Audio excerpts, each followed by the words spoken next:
kama ungekuwa bado kuna muda mrefu kwenye msimu, labda ingekuwa labda ndio kuna mechi bado 5 mbele, nafikiri angefanya vizuri zaidi, kwa sababu ndio alikuwa amepata ule moto, he's on fire. Kwa hiyo naamini angeweza kufanya vizuri zaidi. Sasa tunaweza tukajifunza pia kwamba kumbe kupitia kama Okello hivi tunaweza tukarudi kwenye ule utamaduni wetu pia wa zamani. Simba na Yanga wachezaji wengi sana waliofanya vizuri walitokea Kenya na Uganda. Wengine walitokea Burundi, wako walitokea Rwanda. Na wao ilikuwa ni rahisi sana kuclick ukilinganisha na wachezaji wanaotoka Afrika Magharibi. Hapa katikati kumekuwa kuna usajili mwingi wa wachezaji kutoka Afrika Magharibi ambao wamefeli kwa kiasi kikubwa sana. Na mfano wachezaji waliofeli kwa wingi ndani ya misimu miwili ni Yanga. Imekuwa na wachezaji wamefeli tena, ukisemea msimu huu uliopita. Nafikiri Yanga wamepata hasara ya mamilioni ya fedha. Lakini bahati mbaya hayawezi kuzungumzwa, na bahati mbaya Yanga wenyewe hawawezi kuhoji kwa sababu wamezibwa na matokeo, si ndio? Kwa hiyo hawawezi wakauliza, lakini kulikuwa kuna haja ya kujua hayo hizo hasara nani anazilipa, kama inalipa klabu kwa nini na ni kiasi gani na nini kitafanyika kuzuia hayo yasitokee tena. Lakini pia manake kuna haja pia kwenye scouts wa Yanga. Sasa sijajua maana kwenye timu nyingine nini udhamini, yani unasema ni usajili eti unafanywa na mwenyekiti, rais wa timu. Mimi sijawahi kuona haya mambo. Rais ndo anakwenda kuangalia wachezaji. Unajua hivi ni vitu kwa kweli, jamani, tuangalie hizi kazi za watu wengine pia tunapaswa kuziheshimu.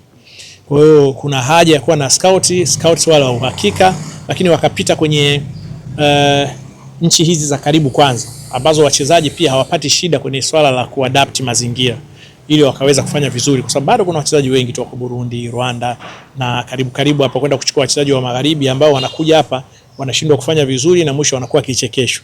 Kwa hiyo Okello inaweza kuwa ni sehemu ya kuirudisha Tanzania tena kwenye maeneo ya karibu, kwa maana ya jirani ya Afrika Mashariki na Kati, ili kuweza kupata wachezaji wazuri na wakafanya vizuri. Kwa sababu mfano mwingine umeona Yanga wakati inaanza kuamka, taarifa zilikuwa zinasema ni ushauri wa Ibenge, kipindi kile yuko Vita, na iliinuka na wachezaji wengi sana wa Kikongo, kina Tuisila Kisinda, kina Juma Shabani na wengine, na wenyewe kuadapt mazingira ya Tanzania haikuwa kazi ngumu sana. Kwa hiyo niseme Okello kafanya vizuri, na ni vizuri watu kukubali kwamba kafanya vizuri, kwa sababu yanayoyafanya hayafanyi chumbani, anafanyia uwanjani na anaonekana.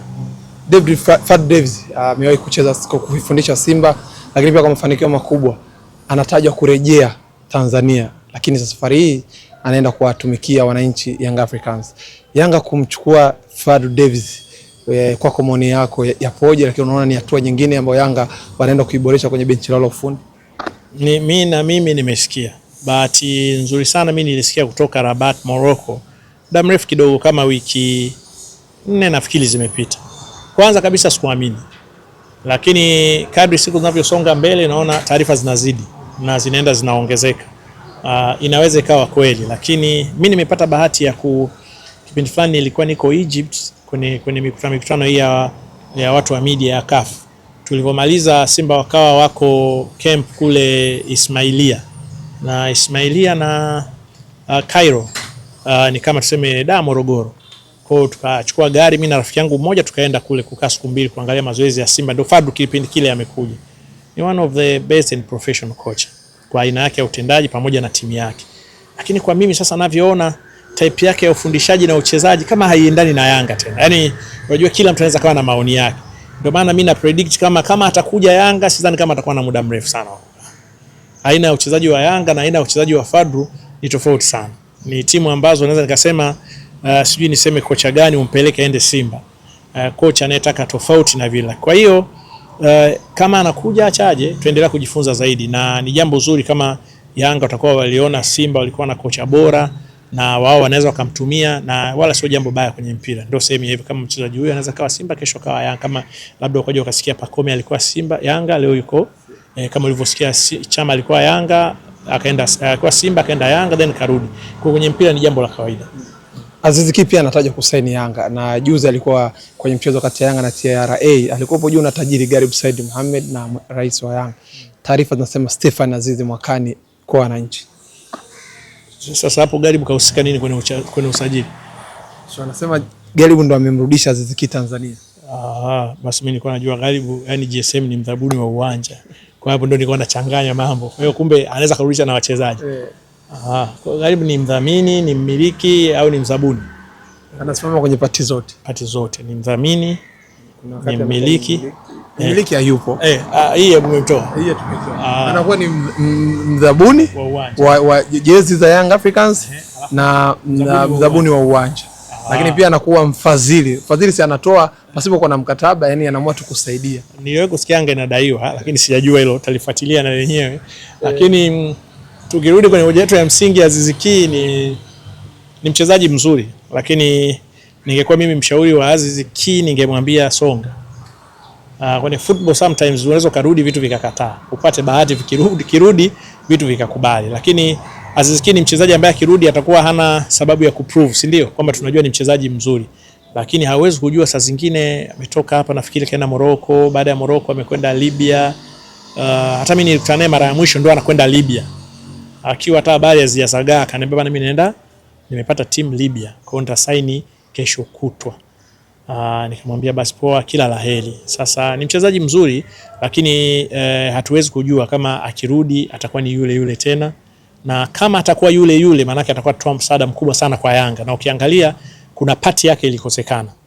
Lakini kama akirudi akifeli ikawa sio yule ambaye watu wanamtarajia, itakuwa ni frustration kubwa sana kwa Aki. Saa zingine itamfanya hata kuingine atakapoenda pia asiweze kufanya vizuri. Lakini mimi matarajio yangu atakuwa msaada mkubwa kwa Yanga, kwa sababu haji tena kujifunza, haji tena kuzoea mazingira, haji tena kujikuta jipya kwenye ligi yetu.